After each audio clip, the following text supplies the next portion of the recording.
Student, a warm welcome to maths Vidika. मैं हूँ ऋतु शुक्ला। कैसे हैं आप लोग? उम्मीद करती हूँ कि सब लोग बढ़िया होंगे और अच्छे से पढ़ रहे होंगे। ठीक है, तो आप लोगों को जितनी भी क्लासेस में प्रोवाइड कर रही हूँ, होपफुली आप लोगों ने वो सारी क्लासेस अच्छी तरीके से देखी होंगी। ठीक है, तो हम लोग 10th क्लास का फर्स्ट चैप्टर इस टाइम सॉल्व कर रहे हैं, जो कि है रियल नंबर्स, है ना। इसमें हम लोग बेसिक कॉन्सेप्ट्स के बारे में काफ़ी कुछ पढ़ चुके हैं। तो जो लोग इस वीडियो को फर्स्ट टाइम देख रहे हैं, उनसे रिक्वेस्ट है कि आप प्रीवियस 2 वीडियोस देख लीजिए, सो दैट आपके कॉन्सेप्ट अच्छी तरीके से क्लियर हो जाएं, है ना। तो आज हम क्या करने वाले हैं, आज हम NCERT की बुक से एग्जाम्पल नंबर 4 सॉल्व करने वाले हैं। ठीक है, तो देखेंगे कि उसे कैसे सॉल्व करना है। हम लोग रटते नहीं है कोई भी बात, है ना, कि ऐसा नहीं है कि बुक में जो लिखा है बस वहाँ यहाँ पर बोर्ड पे लिख के मैं चली जाऊँ। आपको अच्छे से एक्सप्लेन करने की कोशिश करती हूँ, सो दैट आपको कंफ्यूजन ना रहे, है ना। तो देखते हैं कि क्या कहा जा रहा है क्वेश्चन नंबर 4 में। तो इन्होंने कहा है कि अ स्वीट सेलर हैज 420 काजू बर्फीज एंड 130 बादाम बर्फीज। ठीक है, कोई स्वीट सेलर है, उसके पास 420 काजू बर्फी और 130 बादाम बर्फी हैं। She wants to stack them in such a way that each stack has the same number. अच्छा, अब वो इन सारी बर्फियों को रखना चाहती है किसी ट्रे में सजाकर, किसी स्टेक में सजाकर, और कैसे रखना चाहती है कि हर स्टेक में इक्वल नंबर ऑफ बर्फी आनी चाहिए। ठीक है, आगे क्या कह रहे हैं, and they take up the least area of the tray. तो 2 कंडीशन है इनकी। पहली कंडीशन क्या कह रही है कि सेम नंबर ऑफ बर्फी होनी चाहिए। दूसरी ये कह रही है कि लीस्ट एरिया कवर होना चाहिए, मतलब कम से कम जगह में आप ज्यादा से ज्यादा बर्फी रख सके। ठीक है, तो क्या पूछा गया है, what is the number of that can be placed in each stack for this purpose. तो यहाँ पर पूछा गया है कि कितना मैक्सिमम नंबर ऑफ बर्फी इस पर्पस के लिए आप रख सकते हैं। तो देखो, पहले थोड़ा कॉन्सेप्ट की बात कर लेते हैं, रटना नहीं है ना। जैसे मान लो आपके पास 12 बर्फी हैं। अब मैंने आपको एक ट्रे दी, है ना, एक ट्रे इस तरीके से दी। मैंने कहा आपको ये 12 बर्फी अरेंज करनी है।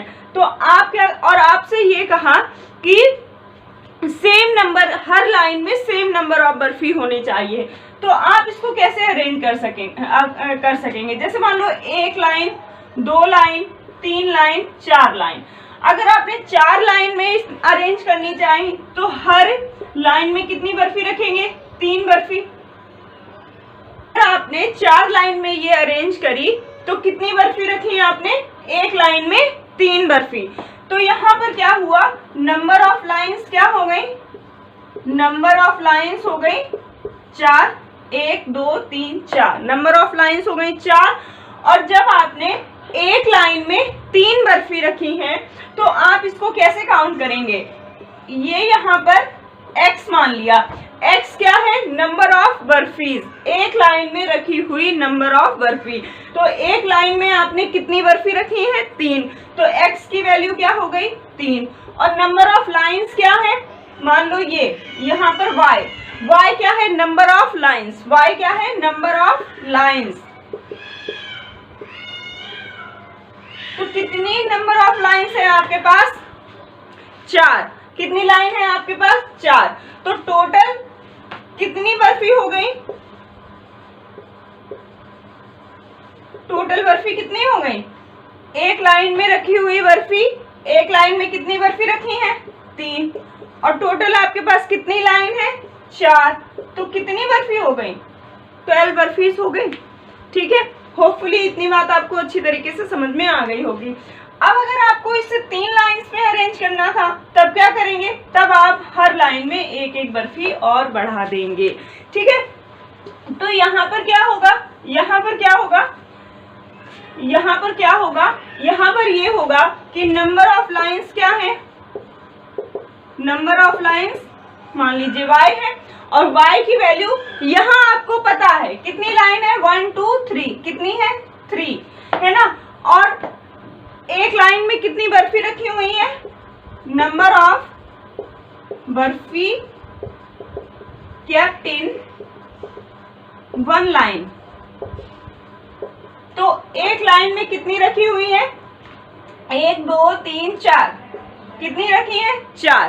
है ना, और ये 4 किसकी वैल्यू है, x की वैल्यू है। ठीक है, तो टोटल कितनी हो गई, x into y, x into y, तो x इंटू वाई कितना हो जाएगा 4 इंटू 3, जो कि हो जाएगा आपका 12। ठीक है, इस तरीके से हम लोग काउंट करेंगे।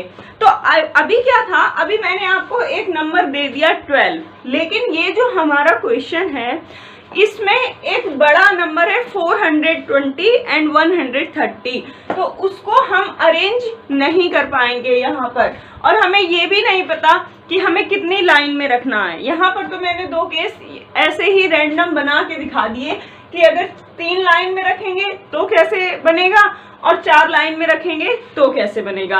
अब ये थी कॉन्सेप्ट की बात। अब लौट कर आते हैं क्वेश्चन पर और देखते हैं उसे कैसे डील करना है। इस क्वेश्चन को कैसे अरेंज करना है, ये आपके पास ट्रे है ना, इस ट्रे में आपको बर्फी रखनी है। तो बर्फी कैसे रखेंगे, जैसे मान लो 1 2 3 इस तरीके से आपने बर्फी रखना शुरू की। ठीक है, हर लाइन में क्या होना चाहिए, सेम नंबर ऑफ बर्फी होनी चाहिए। जब सेम नंबर ऑफ बर्फी रखेंगे तभी लीस्ट एरिया कवर होगा। तो लीस्ट एरिया कवर करने के लिए आपको क्या करना पड़ेगा, लीस्ट एरिया कवर करने के लिए आपको क्या करना पड़ेगा, एक लाइन में मैक्सिमम नंबर ऑफ बर्फी रखनी पड़ेगी। ठीक है, ऐसा नहीं चलेगा कि ये वाली लाइन आप खाली छोड़ दें और इधर वाला एरिया कवर करते चले जाएं, तो क्या होगा, तो कम बर्फी आएंगी ना। तो अगर आपके पास लाइन में जगह बची है तो पहले आप अपनी लाइन पूरी फिल करिए, तभी आप आगे बढ़िए, तभी वो कंडीशन आ पाएगी कि लीस्ट एरिया कवर हो पाएगा। ठीक है, तो ये मान लो काजू बर्फी हो गई। अब इसी तरीके से आपको रखनी है बादाम बर्फी। तो यहाँ पर क्या है, जैसे मान लो अब कितनी लाइन बनाएं, वहां 12 मैंने एक नंबर ले लिया था तो मैंने आपको अरेंज करके दिखा दिया, लेकिन यहाँ कितनी लाइन बनेंगी ये बात हमें नहीं पता है। तो लाइन तो पता नहीं कि हम कितने स्टेप वाली लाइन बनाएं कि हमारी बर्फी अरेंज हो जाएं। तो हम यहाँ पर क्या मान लेंगे कि let number of lines is equals to x। कितनी लाइन है, x। अच्छा, अब वहां पर क्या किया था कि एक लाइन में 3 बर्फी रखी थी, है ना। तो यहाँ पर हमें नहीं पता कितनी बर्फी रखी है, बट हमने ये मान लिया कि हमने एक लाइन में n बर्फी रखी है, एक लाइन में n बर्फी रखी है। तो कैसे लिखेंगे, number of barfis kept in one line is equals to n। ठीक है, जब आपने एक लाइन में n बर्फी रखी तो x लाइन में कितनी बर्फी रखी होंगी, n इंटू x रखी होंगी, सीधी सी बात है। तो टोटल बर्फी आपके पास कितनी हो गई, n इंटू x, है ना। तो ये किसकी बात हो रही है, ये काजू बर्फी की बात हो रही है। अगर आप चाहें तो यहाँ बर्फी का नाम भी स्पेसिफिक दे सकते हैं, नंबर ऑफ काजू बर्फी। ठीक है, तो यहाँ पर हम काजू बर्फी की बात कर रहे थे तो स्पेसिफिक कर दिया। अब ये क्या है, ये टोटल नंबर ऑफ काजू बर्फी है, और टोटल नंबर तो आपको बताया भी है इन्होंने, कितना है 420। कितना है 420। तो यहाँ तक काजू बर्फी तक बात समझ में आ गई। अब क्या करना है, अब आपको बादाम बर्फी भी इसी तरीके से रखनी है। जैसे आपने इस लाइन में, एक लाइन में n बर्फी रखी ना, तो n बर्फी ही आपको बादाम वाली रखनी पड़ेंगी, तभी सेम नंबर ऑफ बर्फीज अरेंज होंगी। तो इसी तरीके से आप बादाम बर्फी रखेंगे। अब आपको ये तो पता है कि हमें बादाम बर्फी रखनी है एक लाइन में n, लेकिन कितनी लाइन बनेंगी ऐसी वो हमें पता नहीं है, कितनी बनेंगी नहीं पता। तो इसलिए हम मान लेते हैं इसको y। हमने ऐसा मान लिया कि बादाम बर्फी के लिए y लाइंस बनेंगी। अब इनको बस फिल करना है, करो या ना करो समझ तो गए ही होंगे, चलो कर ही देती हूँ। ठीक है, तो अब आप यहाँ पे क्या लिखेंगे, late number of lines for बादाम बर्फी। तो बादाम बर्फी के लिए कितनी लाइन बनी आपकी, y लाइन्स बनी। आपने एक लाइन में कितनी बर्फी रखी है, n। तो नंबर ऑफ बादाम barfi kept in one line is equals to n। तो एक बात बताओ, जब एक लाइन में n बर्फी तो टोटल कितनी लाइन्स है, y। तो y लाइन्स में n इंटू y बर्फी। तो total number of barfi, total बादाम बर्फी कितनी हो गई, n इंटू y। और टोटल नंबर आपको पता है कितना है, 130 है। कितना है, 130 है। तो ये हो गया, इस तरीके से आपको करना होता है। अब आप एक बात देख रहे हैं कि यहाँ पर क्या चीज कॉमन आई, n कॉमन है।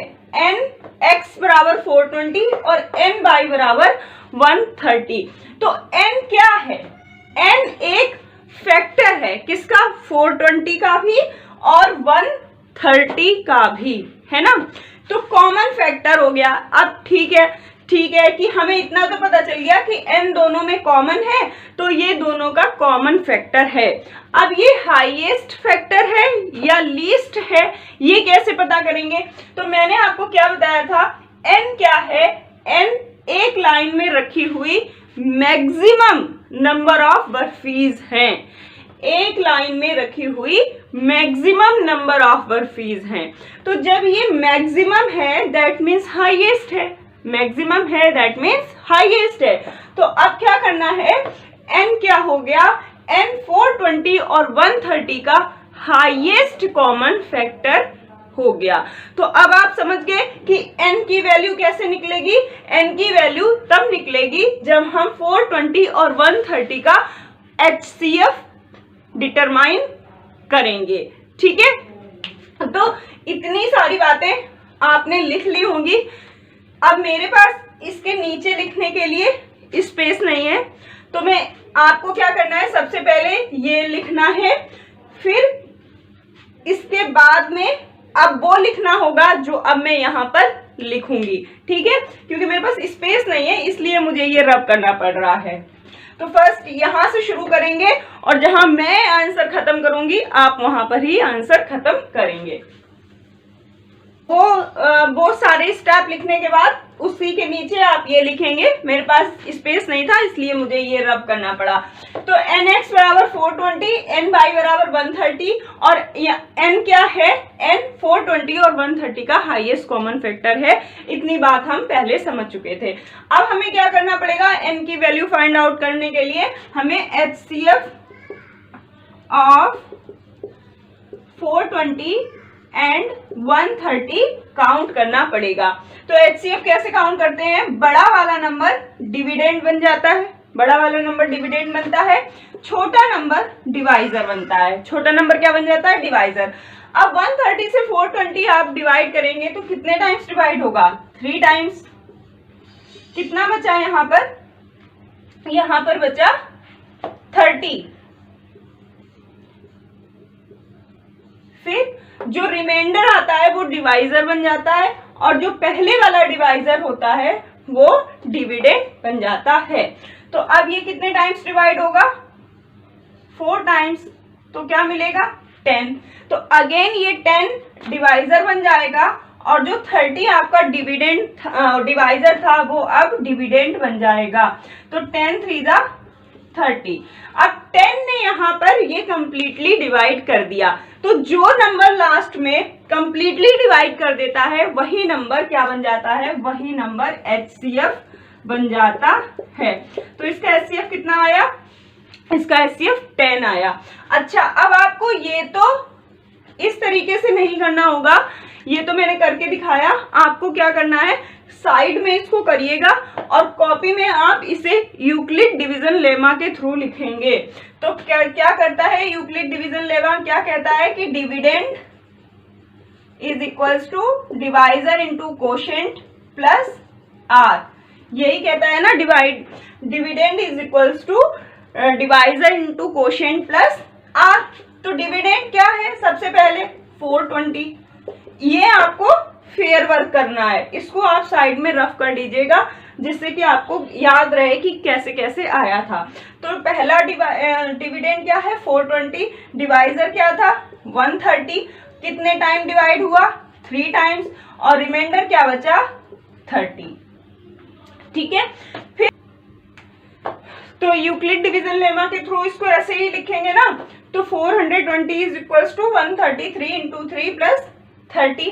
अब ये नेक्स्ट स्टेप में देखिए क्या होता है, जो रिमाइंडर होता है वो डिवाइजर बन जाता है और जो पहला वाला डिवाइजर होता है वो डिविडेंड बन जाता है। तो अब की बार डिविडेंड कौन बन जाएगा 130 बन जाएगा। ठीक है, और जो रिमाइंडर होता है वो क्या बन जाता है, वो डिवाइजर बन जाता है। 4 टाइम्स डिवाइड होगा 10 आपके पास रिमाइंडर बच जाएगा। अगेन क्या होगा, ये इसी तरीके से चलते हैं। ठीक है, और यहां पर रिमाइंडर 0 हो गया, तो जो रिमाइंडर 0 कर देता है, जो डिवाइजर रिमाइंडर 0 कर देता है वही डिवाइजर आपका आंसर होता है। तो यहाँ पर एचसीएफ कितना आया, यहाँ पर एचसीएफ आया 10। और 10 क्या है, 10 किसकी वैल्यू है, मैंने क्या बोला था n की वैल्यू बतानी है, हाईएस्ट कॉमन फैक्टर कौन है n, तो n की वैल्यू ही है 10, n की वैल्यू क्या है 10। तो उसने बोला था कि किस तरीके से रखें, नंबर क्या है बर्फी का, तो आप एक लाइन में जो मैक्सिमम नंबर ऑफ बर्फीज रख सकते हैं वो क्या है, वो है 10। ठीक है, तो इसको लिखना कैसे है बस वो एक बार देख लीजिए। तो वो सारा आप लोगों ने नोट डाउन कर लिया होगा, अगर कोई प्रॉब्लम है तो रिवाइंड करके देख लीजिएगा। ठीक है, अब बस आपको इतना पता चल गया कि हम एक लाइन में मैक्सिमम कितनी बर्फी रख सकते हैं 10। तो यहाँ पर बस आपको लिखना ये है कि देयरफॉर या हेंस द स्वीट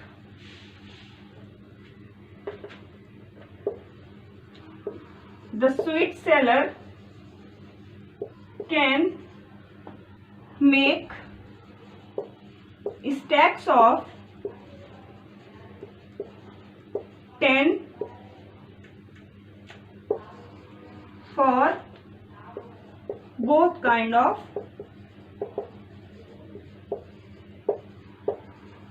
बर्फी। ठीक है, तो बस ये एक लास्ट लाइन आपको वो सारे स्टेप करने के बाद में लिखनी है। तो उम्मीद करती हूँ कि ये क्वेश्चन अब आपको कहीं पर भी दिक्कत नहीं देगा। बहुत से लोग आते हैं सीधे बता देते हैं कि 420 और 130 का एचसीएफ ले लीजिए और आंसर आपका आ जाएगा, बट रटने से क्या फायदा, हमें ये भी तो पता होना चाहिए कि अगर हमें एचसीएफ लेना है तो हमें एचसीएफ क्यों लेना पड़ रहा है। ठीक है, तो हमेशा कॉन्सेप्ट पर काम करिए, जिससे कि अगर कोई दूसरा क्वेश्चन भी कभी आता है जो थोड़ा बहुत ट्रिकी भी होगा तो हम उसको भी कर ले जाएंगे। तो अगर आपको मेरी मेहनत पसंद आ रही है तो भाई जल्दी से चैनल सब्सक्राइब कर लीजिए, बेल आइकन भी प्रेस कर लीजिएगा सो दैट कि नोटिफिकेशन टाइम पर मिलते रहें, है ना। और अगर आपको लग रहा है कि मैं जेन्युइनली आपके साथ कुछ एफर्ट्स लगा रही हूँ तो डू लाइक एंड शेयर। ठीक है, लाइक भी करिए, शेयर भी करिए अपने दोस्तों के बीच में, उन्हें भी बताइए कि आपको कोई इस तरीके से कॉन्सेप्ट के साथ में मैथ्स पढ़ा रहा है। तो चलती हूँ मैं, विदा लेती हूँ आप सभी से। आप लोग खूब सारी प्रैक्टिस करिएगा, अब नेक्स्ट क्लास में मिलेंगे। Bye bye and have a nice day.